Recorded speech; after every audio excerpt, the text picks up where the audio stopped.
మా అమ్మమ్మ క్యాన్సర్ తో చనిపోయారు. ఆనాడు మా తాతగారు హైదరాబాద్ లో క్యాన్సర్ ఇన్స్టిట్యూట్ ఉండాలి, వరల్డ్ క్లాస్ ఇన్స్టిట్యూట్ ఉండాలి, మనకంటే ఆర్థిక వనరులున్నాయి, అమ్మమ్మని అమెరికాకు తీసుకెళ్లి ట్రీట్మెంట్ ఇచ్చాం, అలాంటి ట్రీట్మెంట్ హైదరాబాద్ కేంద్రంగా తీసుకురావాలని బసవతారకం క్యాన్సర్ ఇన్స్టిట్యూట్ ప్రారంభించాం, శంకుస్థాపన చేశాం. అది తెలుసుకున్న రతన్ టాటా గారు మొదటి 25 కోట్ల రూపాయల డబ్బు ఆ ఇన్స్టిట్యూట్ కోసం ఇచ్చారు.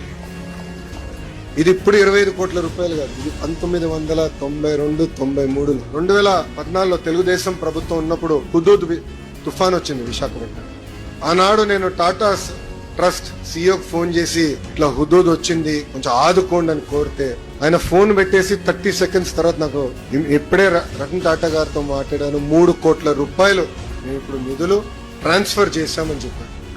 ఎప్పుడొస్తారు ఆయన అని అడిగితే మాకు మార్కెటింగ్ అవసరం లేదు, మాకు ప్రెస్ రిలీజ్ అవసరం లేదు, ప్రజల్ని మీరు జాగ్రత్తగా చూడండి, డబ్బులు సరిపోతే మాకు ఫోన్ చేయండి మళ్ళీ ఇస్తానని చెప్పిన గొప్ప వ్యక్తి రతన్ టాటా గారు.